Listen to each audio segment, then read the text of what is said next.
श्री गणेशाय नमः श्री रामचंद्राय नमः मागिले प्रसंगी दानवा म्हणे गाणिला रावण तिच्या रावणाचे प्रकरण सांगे आपण अंगद.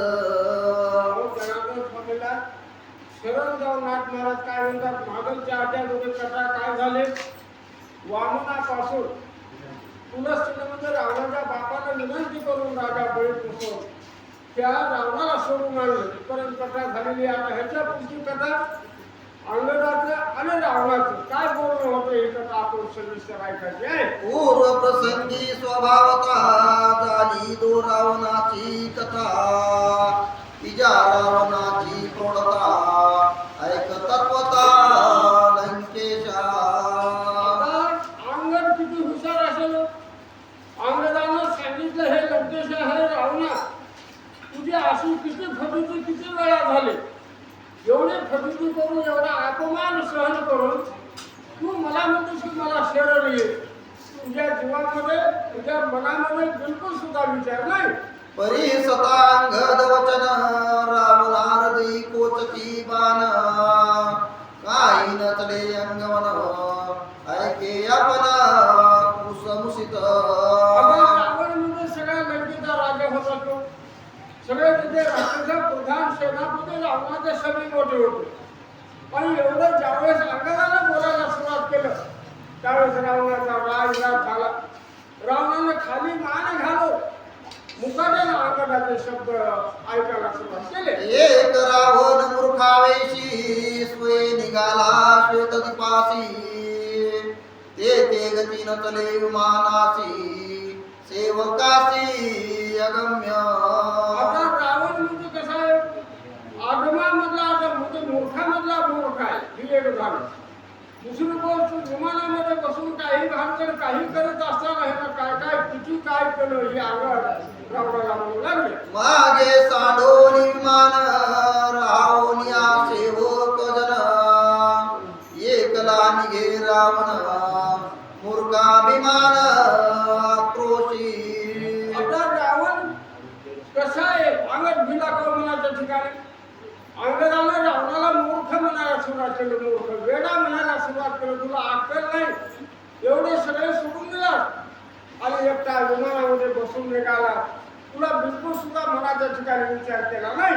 श्वेत द्वीपीचे राज्य समस्त करावया हस्तगत येणे अभिलाषे लंकानाथ असे जात श्वेतदीपा.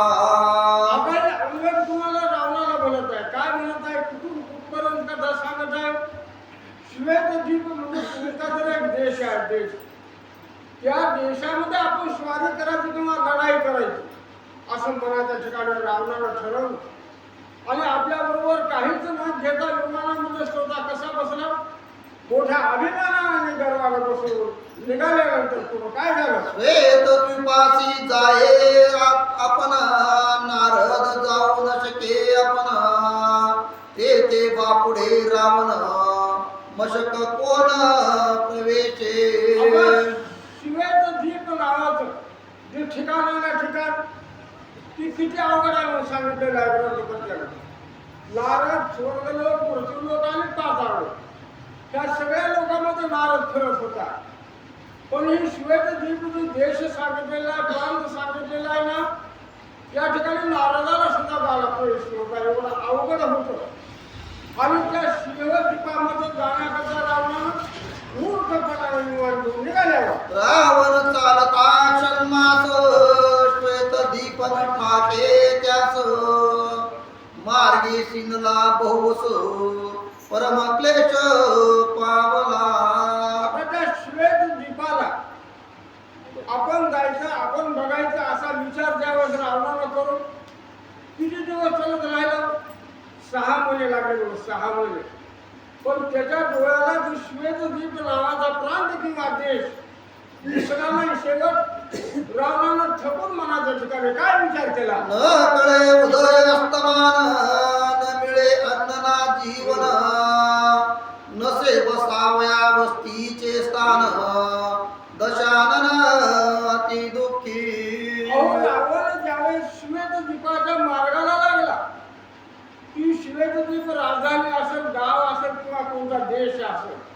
तर रावणाच्या साधा डोळ्याला सुद्धा दिसला नाही म्हणून सांगितलं, त्याला बघायला बी नाही.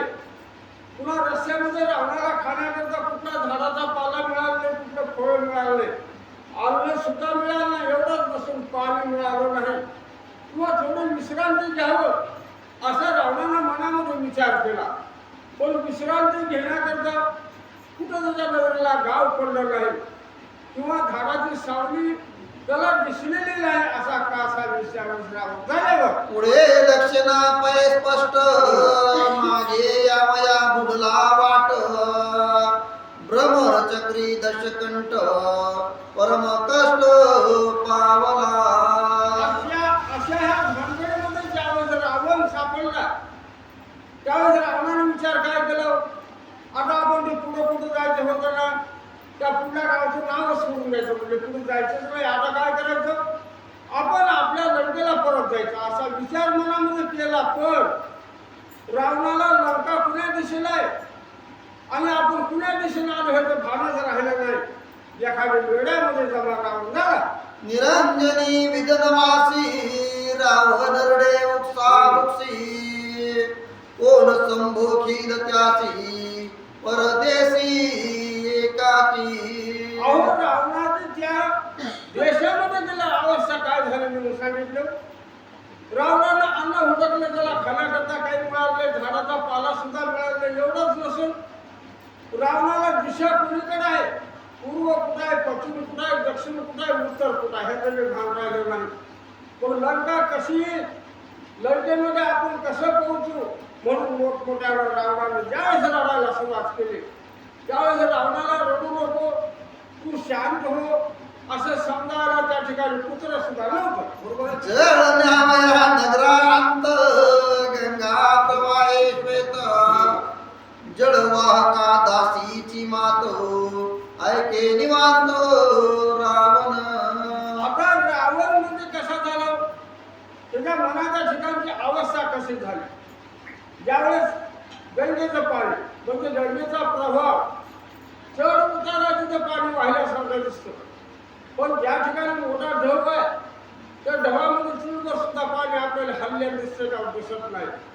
अशी रावणाची अंतकरणामध्ये अवस्था म्हणजे इकडे तिकडे बिलकुल हलाय आहे, त्याला विचार करायला सुद्धा वेळ मिळाला नाही. जळ वाहता देखोन दासी रावण झाला ती उल्हासी मी पावलो श्वेत दिपासी हरके ती पासी कुसोवाला.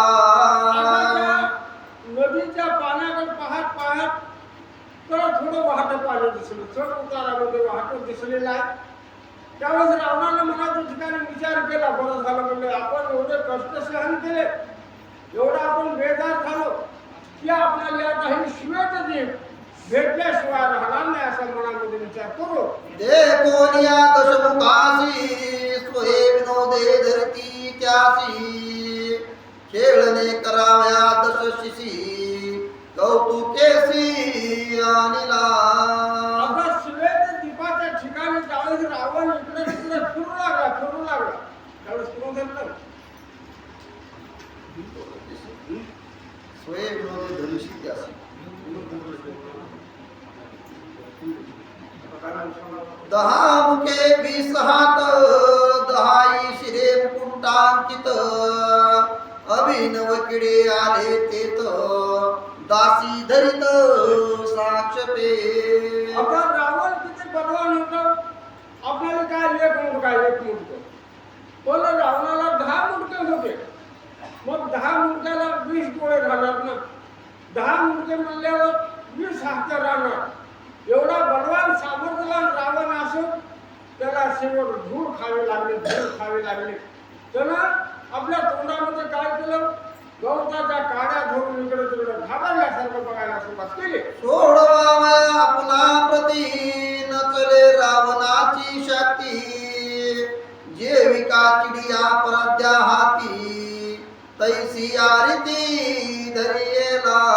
आता रावणाला कसं धरलं हे काय दृष्टांत रूपानं सांगितलेलं आहे. एखादी मोठा शिकारी राहतो आणि शिकाऱ्यांना हरण म्हणा नाही, वाघ म्हणा नाही, सिंह म्हणा, ज्यावेळेस पकडून मारतो शिकारी त्यावेळेस त्या प्राण्याला बिलकुल सुद्धा हालचाल किंवा हातपाय हलवायला किंवा इकडे तिकडे पळायला येत नाही.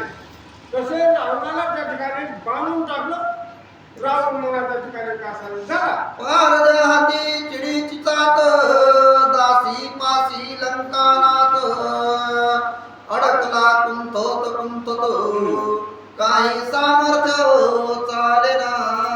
अहो विचार करा, शिकाराच्या हातामध्ये ज्यावेळी शिकार सापडले, तो त्याची सशाची असो, हरणाची असो, कशाची बी शिकार असो, त्याला सोडून जाऊ, त्याला बांधून नेल्याशिवाय, त्याला मारून खाण्याशिवाय तो शिकार घालणार नाही. तशी रावणाची ज्यावेळेस अवस्था झाली, त्यावेळेस रावणाला नाईलाजानं आपल्या डोळ्यामधून रावणाच्या पाण्याच्या झाडाला उडावल्या. धरीला ते कोरी दशानन, पोते मिळाले पैजन, विनोदे अवघे जन, करीती छळन ते ऐका. आता ग्रंथकर्ते काय म्हणतात, तो महाराज तुम्हाला सांगतात, जी श्रोते बुद्धिमान ऐकणारे ज्यावेळेस रावणाला पकडलं, त्या शिकाऱ्याला पकडल्यावर त्याला माणसामध्ये गावामध्ये नेलं असं.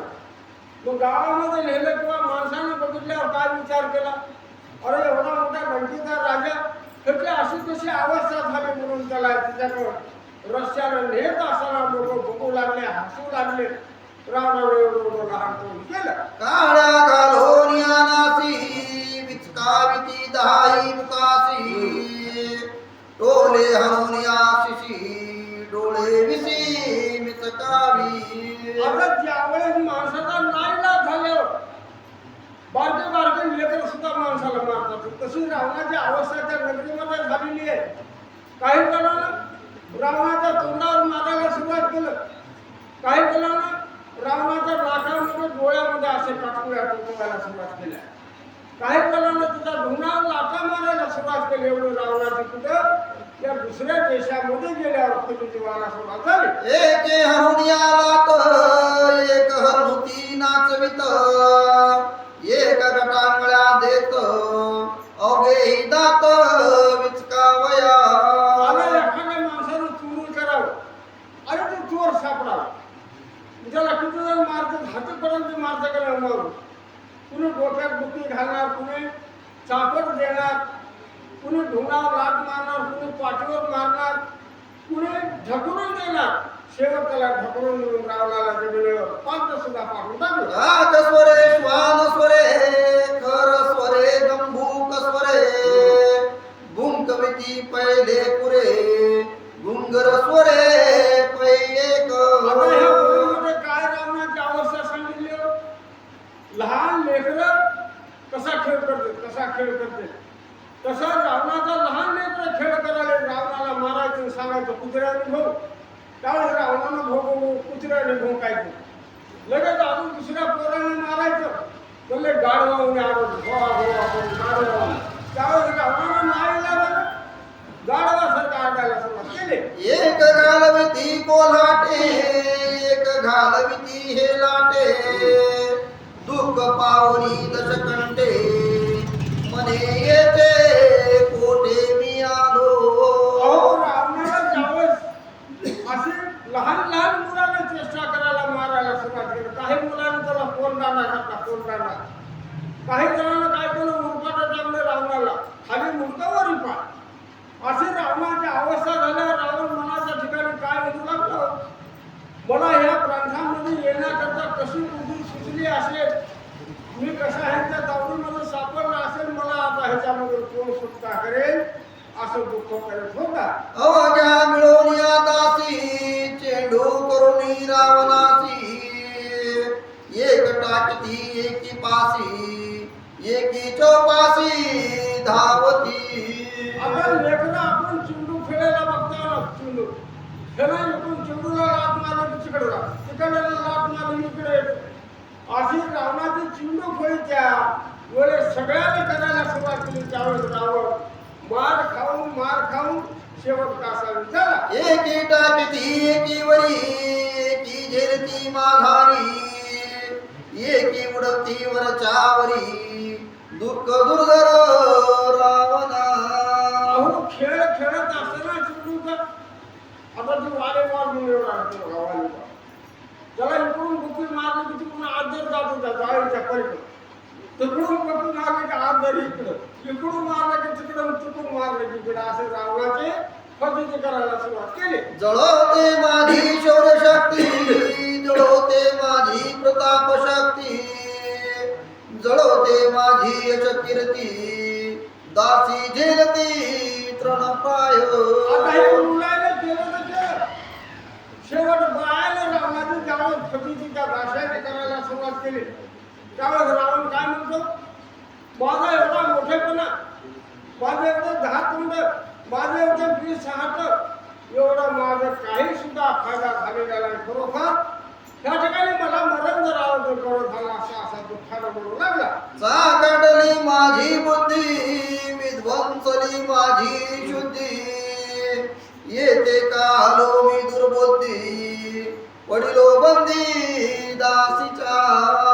अहो, रावणाला ज्यावेळेस पश्चाताप मनाच्या ठिकाणी झाला, त्यावेळेस रावणानं काय म्हणायला सुरुवात केली, मला कशी बुद्धी सुचली असेल आणि ह्या तावडीमध्ये कशामुळे आलो असेल आणि ह्या संकटामध्ये मी कसा सुटेल, असा रावणाला दुःखानं मनाच्या ठिकाणी विचार करू लागला. पुंडरी गौरधर विठ्ठल श्री ज्ञानदेव तुकाराम, सीताकांत स्मरण जय जय. परे टाकिती रावण दसला एकी ते हाती, चाविरे म्हणून या निश्चिंती, जुगारीती लंकेशी. अहो, त्या बायानं रावणाची कशी फजिती करायला सुरुवात केलं, त्या उचलून बाहेर दुसरीकडे टाकल्याबरोबर तिसरीनं आदर फेलायचं, पण रावण चांगल म्हणून लगेच त्याला धक्का द्यायचा आणि दुसरीकडे हे पाहून द्यायचं. अशी रावणाची चिंडू फोडी करायला सुरुवात झाली.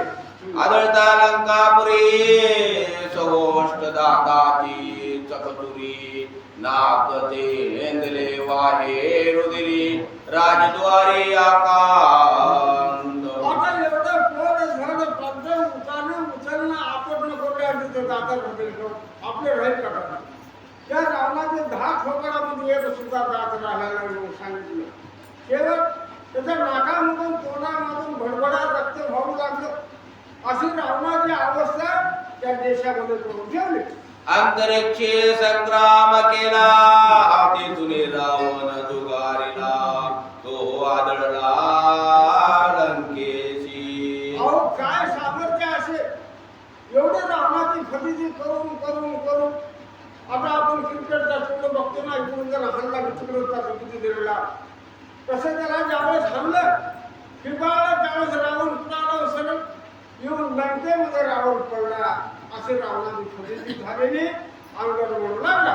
इंद्रजितांत येत कुमरजन व्रतांत पुसुती प्रधान, रावण दारा दारा लज्जायमान प्रतिवचन नेदी. आता बापाची अशी अवस्था झाल्यावर मुलगा विचारणार ना, प्रधानाने विचारायला सुरुवात केली, सेनापतीने विचारायला सुरुवात केली, हे राजा धीराज रावणा, एवढी तुमची अवस्था पुढे केली, कशामुळे झाली. त्यावेळेस रावणानं ऐकून घेतलं बरं का, मी आमच्या ठिकाणी गेलो मार खाऊन आलो, मी शब्द काढणार नाही. तिच्या रावणाची ख्याती श्वेत द्वीप गमनानुवृत्ती, सांगितली सर्व ही तुझ प्रती, यथा निगोती लंकेशा. आंगणानं म्हणायला सुरुवात केलं, रावणा, ज्यावेळेस श्वेत द्वीपाला गेला असतो त्यावेळेस तुझी किती हाल अपेक्षा झाली आणि एका फटक्यामध्ये तो लंकेमध्ये येऊन पालता पडला. आणि माझ्या समोर बसून मोठेपणानं सांगतो, तुझ्या मनामध्ये थोडी सुद्धा लाज वाटत नाही. चौथ्या रावणाची स्थिती अतिशय अभिनव कीर्ती, ते मी सांगेन स्तुती, लंकापते अवधारी. एवढं बोलत असताना अंगात बिलकुल सुद्धा भिला का त्याला.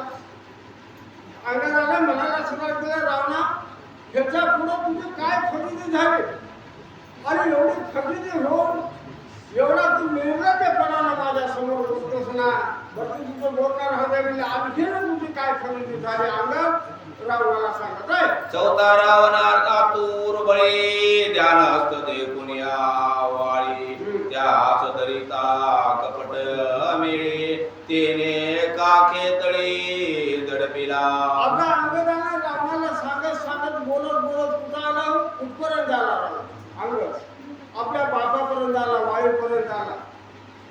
त्यावेळेस ध्यानस्थ बसलेला होता. ध्यानस्थ म्हणजे देवाचं नाम स्मरण करून डोळे झाकून वाळी बसलेला.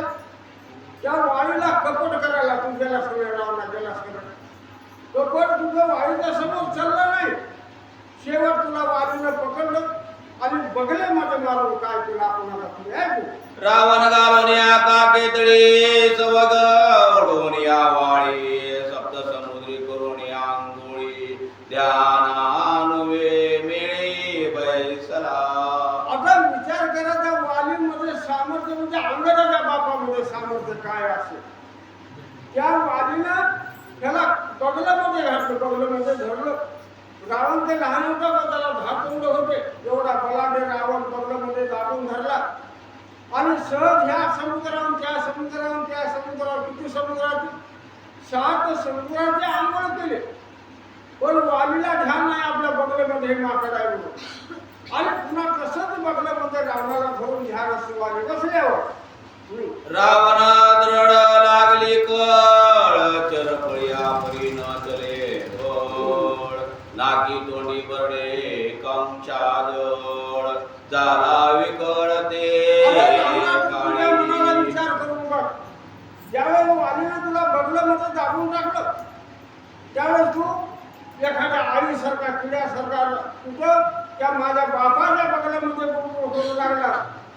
पण बापाच्या बगलामधून तुला सुटायला जमलं नाही किंवा तो सुटला नाही आणि माझ्या पुढं सांगतोस की मी असा आणि मी तसा एवढं कुसून बोलायला सुरुवात केली. निज भावना येता वाळी अंगद ओतले तासुक समेळी काकीचा रावण पडिला तळी वानरी सकळी देखिला. आता विचार करा एवढं सगळं काम केलं पुन्हा वालीनं काम केलं आणि बगलामध्ये हे रावण आणि वालीला ध्यानात मी बसलं नाही. शेवट काय केलं की मी म्हणजे कोण अंग सांगत आहे मी पाण्यामध्ये झोपलेला होतो.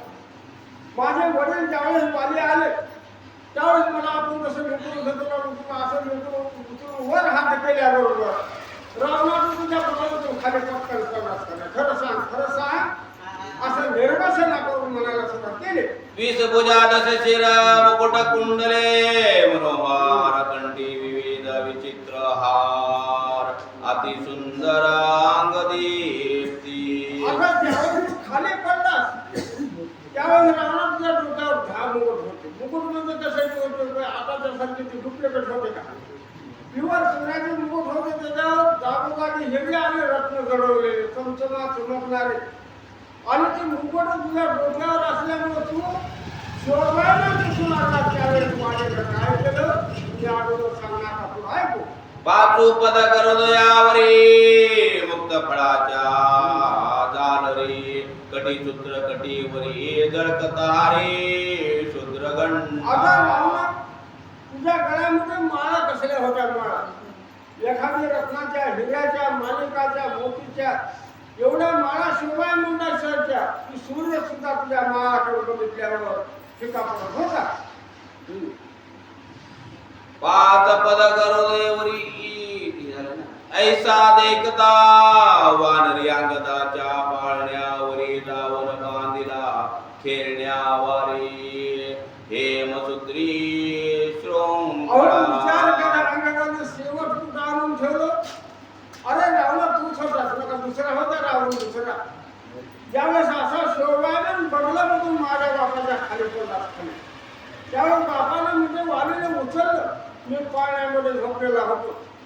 तुला खेळणा केलं खेळणा खाली थोबाडतो आणि खेळणा केलं त्यावेळेस मी पाण्यामध्ये खेळत असताना तुला 1000-2000 लाटा मारल्या असतील. 1000 आता मित्र खुल्याला सहज लाटात मारतो तू. अशा तू रावणा माझ्या लाटा खालेला एवढा निर्लज आणि बेशरम असून माझ्या समोर तू बोलत आहे. बाळलीला पदसंचारी लाताहानी मुखावरी अंगद मुद्राची दार थोरी रिगे मुखांतरी रावणा. काय सांगितलं ज्यावेळी रावणाला असं बांधलं बांधलं अंगदानं सहज खेळायला जाऊन त्याच्या 10 थोबाडावर लाटा मारायचा. शेवट अंगदाला ज्यावेळेस लढी आली त्याचं थोबाडा खाली होतं अंगाला लग्न केल्यावर नीट लग्न कुठं दिले रावणा तुझ्या तोंडामध्ये दिले का खरं सांग. एवढं बोलल्यावर माझ्यासारखा दोन मारल्याशिवाय राहत होता, पण रावणाचा नाईलाज होता. रावण खाली पापे बरोबर नव्हता. चिमटिता वानर वानरे दात विचकी नाना विकारी डोले देता शिरावरी डोळे त्यावरी विचका. अरे एवढा सामर्थ्य आव्हान आहे म्हणतोस ना. ज्यावेळेस तुला माझ्या खेळण्यावर बांधलं होतं पालतू त्यावेळेस मी तुला हजारो लाटा मारल्या. तुझे होतं फुटून गेले. तुला अडकायला आणले, ओरडायला आणले, गपचूप तू माझ्या लाटा सहन केला. तुझं एवढं सामर्थ्य आहे मला माहित आहे. लाता आणि दास मुखाक्षते पडली दाही मुखा अंगद पारकी निका तेने दशमुखा ओळखिले. आता अंगद पारखील का म्हणजे अंगद कसं आहे. आता आपल्याला समजा पुन्हा तरी वस्तूची ही काय भानगड आहे, ही वस्तू काय आहे म्हणल्यावर ओळखून का ओळखणार. पण अंगद ही हुशार होता. अंगदानं लहानपणी तेव्हा 1-2 वर्षाचा असेल ना खेळण्यावर बांधला तेव्हा रावणाला बघितलेलं रावणा किती माझ्या ध्यानात ठेवले म्हणते. अंगद ध्यानात ठेवले म्हणून तुला एवढं बोलत आहे. तुझं सामर्थ्य मला माहित आहे असं निर्वचना करून बोलू लागल्यावर अंगद म्हणे त्यातील तू कोण हे पुसावे न लगे जाण माझे लाताचे वन तुझे मुखी संपूर्ण दिसती. अरे रावणा तू विचार कर. तू मी तर लहान होतो ना, पण तू तर सामर्थ्यवान मोठा होतास वयानं. ज्यावेळेस माझ्या लाथा बसल्या त्यावेळेस त्या होटावर गालावर तोंडावर माझ्या अजून पायाच्या लाटाचे गुण आहेत. पुन्हा आहे तुझ्या सगळ्या थोबाडावर आहेत का ना. तू बघ आणि मला विचारतो तुझ्या बापाचं नाव काय, तुझं नाव काय. एवढ्या भानगडी खोल विचारण्याची मला गरज नाही. तू तुझ्या मनामधून विचारतो बघ. माझ्या मुतातिया बाळदार तुझे मुखी पडता निरंतर तेही तिने आदर घासली कोर दिसत असे. अरे ज्यावेळेस रावणाजी एवढ्या भानगडी करत असाल, काही बी केलं खेळत असताना तुला लाटा घातल्या आधी भानगडी केल्या.